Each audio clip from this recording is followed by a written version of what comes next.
السلام عليكم ورحمة الله وبركاته. مرحبا التلاميذ الأعزاء، تلاميذ ديال مشترك علوم تجريبية، ودائما مع درس الدوال العددية.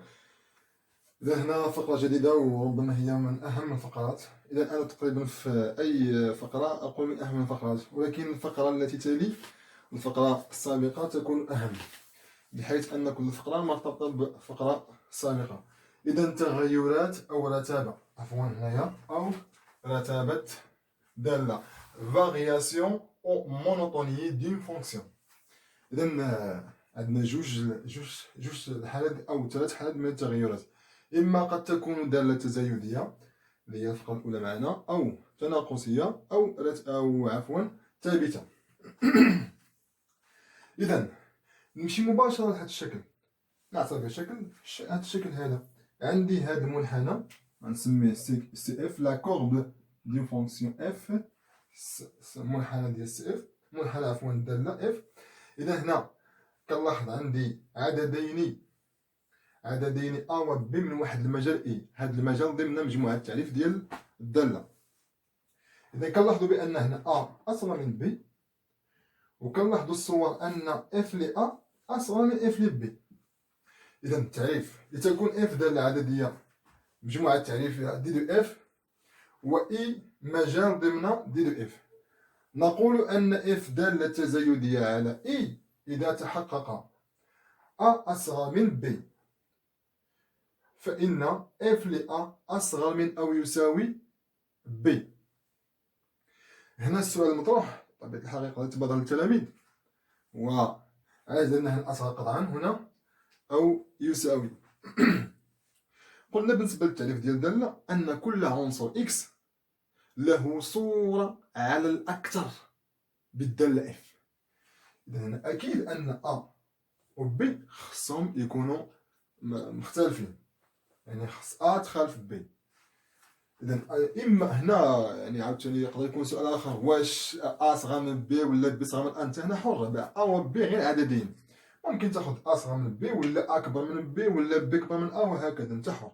إذا حنايا خص تشوف لي كيفاش غنطبق مثلا هنا. هادشي راه هو كيظهر في الشكل أ. اختاريت أنا أ أصغر من ب، وكنلاحظ حتى بالنسبة للصور أن اف ل أ أصغر من اف ل ب. إذا نقول كما هاد القضية ديال أو يساوي، راه ممكن في نفس الدالة، يعني هاد العدد تكون الصورة ديال هنا قلت أو يساوي، ممكن الصورة ديال أ تساوي الصورة ديال ب. إذا لكل عنصر من مجموعة اف ديال الدالة له صورة على الأكثر. تقدر تكون عنده صورة، تقدر ما تكثرش، تقدر ما تكونش.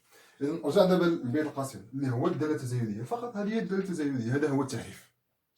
إذا اللي بغينا نلاحظو هو الرمز. عندي هنا أصغر، بقى عندي أصغر.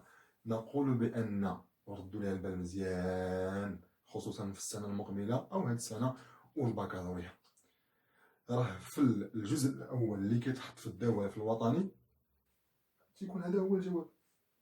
خاصهم يجاوبوا على هذا. الدالة التزايدية تحافظ على الترتيب، ما تخلطوش بين الرتابة والترتيب. الدالة التزايدية تحافظ على الترتيب. كان عندي هنا أصغر، بقى عندي هنا أصغر، إذا كنقول بأن الدالة تزايدية. ناخذ مثال.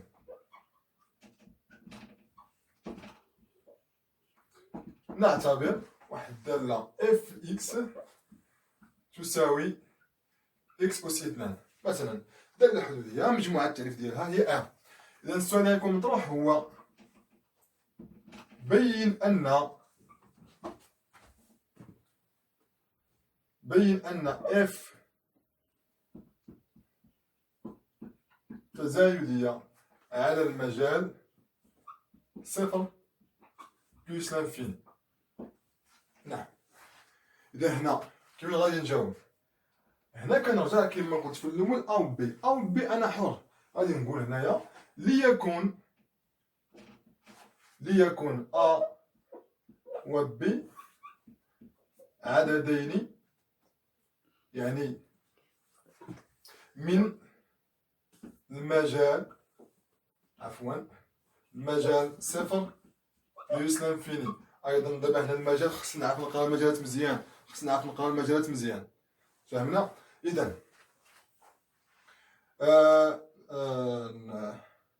ليكن أ و ب عددين من صفر بلس انفيني. لدينا المعنى دابا هنايا أ و ب راه عددين موجبين، عددين موجبين. إذا عندي أ أس 2 لدينا عفوا أ أصغر من ب، أ أصغر من ب، وهنا عندي العددين موجبين. دابا راه إكس إكس كتعوض ب أ و إكس كتعوض ب ب. عندي أ لدينا أ أصغر من ب، إذا أ أس 2 وعندي هنا ب أس 2. بالنسبة للرمز غيبقى كما هو ولا غيتقلب؟ تخي بيان، غادي يبقى كما هو. علاش؟ لأن عندي هادو عددين موجبين. درس الترتيب له دور كبير في الدوام. حذاري أنك يعني الدور السابقة تكون صافي مشات، لا باقي تبعنا. إذا هنا كيبقى عندي أ أس 2 أصغر من أو يساوي ب أس 2. شكون هي أ أس 2؟ راه هي اف ل أ أصغر من أو يساوي اف ل بي. اش كتلاحظوا معايا؟ نعم جيد، كنلاحظوا هنا بأن الرمز بقى عندي كما هو، أصغر أصغر. إذا كنكتب إذا اف تزايدية على صفر زائد ما لا نهاية. صافي فقط. هنايا تستلزم، عفوا هاد التستلزم يعني حنا يعني مازال ما كنعرفوش هادشي. إذا وبالتالي كنلاحظوا بأن اف ل أ أصغر من أو يساوي اف ل بي. إذا كتحقق لي التعريف، وبالتالي اف تزايدية على المجال صفر بلس انفيني.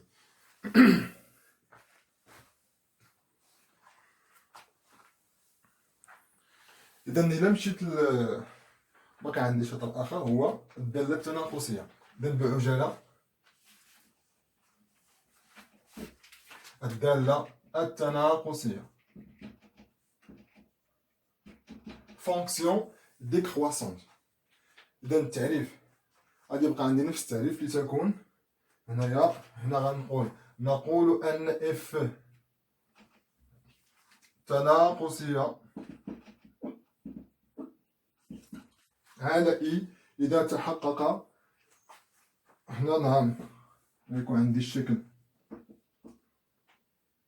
كالتالي: تناقصية. إذا كنلاحظوا بالنسبة للصور، الصورة ديال أ عفوا هادي اف ل بي، والصورة ديال أ اف ل أ.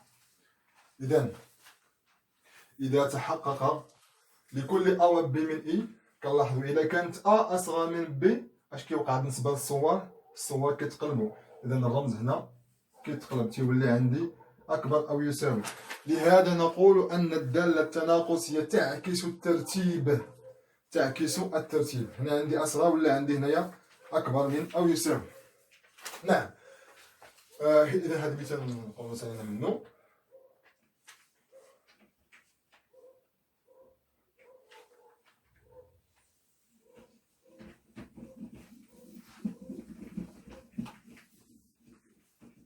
نعتبر دائما الدالة اف ليكس كتساوي اكس أس 2. بين أن اف تناقصية على ناقص ما لا نهاية صفر، على ناقص ما لا نهاية صفر. إذا ليكن كان اللي غياخد هنا اكس 1 اكس 2 ماشي مشكل. ليكن أ و بي عددين من ناقص ما لا نهاية صفر، يعني ناخذ أ لدينا أ أصغر من بي. إذا أ أس 2 أكبر من أو يساوي ب أس 2. لماذا؟ لأن ملي تيكون عندي عددين سالبين، ملي كنبغي نرفع أو كاري كنقلب الرمز عددين سالبين. ترتيب دائما. شكون هو أ؟ هو اف أ أوسي إذن هو اف ل أ، وهذا هو اف ل بي. إذا حسب التعريف، إذا اف تناقصية على ناقص ما لا نهاية صفر. من هذا الشيء هذا كنحطو واحد الجدول اللي هو يسمى جدول التغيرات، كنمثلو فيه هادشي اللي حصلنا انطلاقا من المثال السابق وهذا المثال. عندي مجموعة تعريف هي ار موان انفيني بلس انفيني. المجالات اللي درست هي ناقص ما لا نهاية صفر وصفر بلس لانفيني. هنا عندي اف عفوا اكس، وهنا عندي اف لاكس. اذا على هذا المجال لقيناها تناقصية، هي باقي قدامي تناقصية، وعلى هذا المجال هذا لقيناها تزايدية. هنا خصنا نحسب الصورة ديال صفر، إلا عوضت بصفر صفر أس 2 يبقى صفر. إذا هذا هو فيما يخص تغيرات أو رتبة دالة. نتمنى إن شاء الله هذا الشيء هذا يكون مفهوم ويكون واضح، ونتمنى إن شاء الله هذا الشيء ينال الإعجاب ديالكم، وما تنساوش الاشتراك في القناة. شكرا لكم.